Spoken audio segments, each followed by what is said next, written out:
Once upon a time, there was a kind old man who lived in the farmlands. He had a dog that he loved dearly called Shiro. Shiro, you're a really good and wise old boy, aren't you? Being childless, the old man adored Shiro like a precious son. One day, when the old man was working in the field, Shiro, who accompanied him everywhere, barked in a strange tone. He was pawing a particular spot and seemed to be telling the old man to dig there. What's up, old boy? What's up? You want me to dig here? Okay, let's see what this is about. The kind old man dug at the place where Shiro was pawing the ground. His spade hit something with a clunk, and when the old man looked in the hole, he found a treasure chest. Wow, Shiro, that's wonderful! How did you know? All the while, the kind old man's wicked neighbor was watching. He too wanted some treasure for himself. The next day, the wicked old man pulled Shiro to his own field and demanded to be shown a similar spot. Now, you dog! Show me where to dig! Shiro trotted around the field and started barking when he came to a spot. The wicked old man rushed over and dug, but all he found was a hole filled with smelly rubbish. What a stink! You call this treasure? You useless animal! The wicked old man flew into a rage and thrashed Shiro mercilessly. Poor Shiro perished from the beating. When the kind old man found that Shiro had been killed, he was terribly sad and wept for his good friend. Ah, Shiro, you poor thing. I'll give you a proper burial. The kind old man buried Shiro in his garden, and every day thereafter said a prayer for him. Right there, where Shiro was buried, a tree began to grow.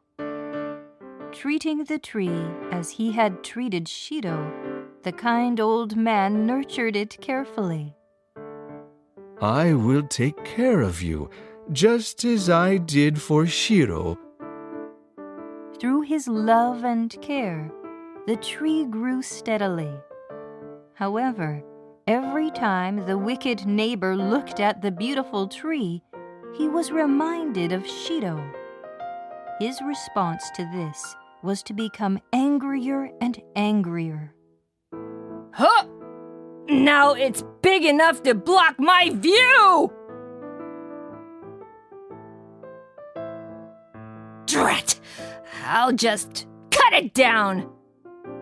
The wicked neighbor cut down the tree and set fire to it. Ayah! Shiro's poor tree.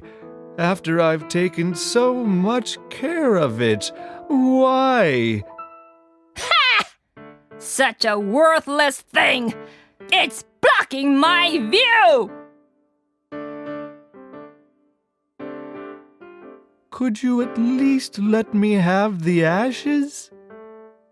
The kind old man scraped up the ashes of Shiro's tree and put them into an urn. His wicked neighbor watched whilst sneering at him. Ha! What could you possibly do with that? Just at that moment, a breeze blew across the way, and the ashes that the kind old man was carrying swirled into the air. Strangely, when the ashes fell on the trees that were laid bare by the winter cold, they started blooming with beautiful cherry blossoms. Huh? How could this be happening? The kind old man was just as surprised, so he flung more ashes into the air.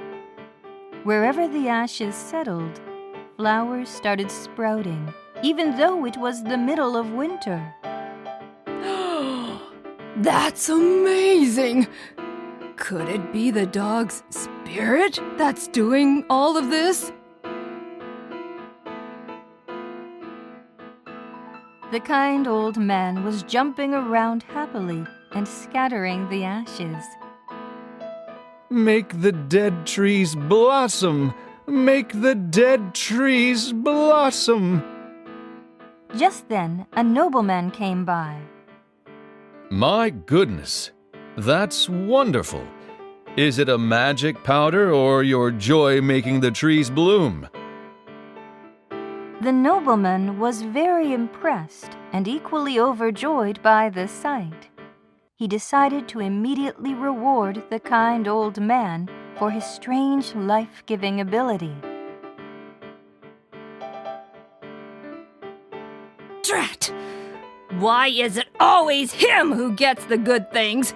I deserve some too! The wicked neighbor modeled the kind old man and threw some ashes in the air.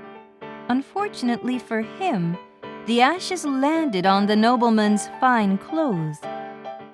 Watch this! Make the dead trees blossom! Make the dead trees blossom! But not a single tree blossomed from what he threw. And worse, the ashes flew onto the nobleman's face. How dare you! That's the end of you. My lord, that wasn't supposed to happen. The wicked neighbor was only pretending to apologize, and he continued strewing the ashes in the air. Of course, nothing bloomed where he threw them. The nobleman, angered by the horrid man trying to mock him, ordered him to be put to the sword.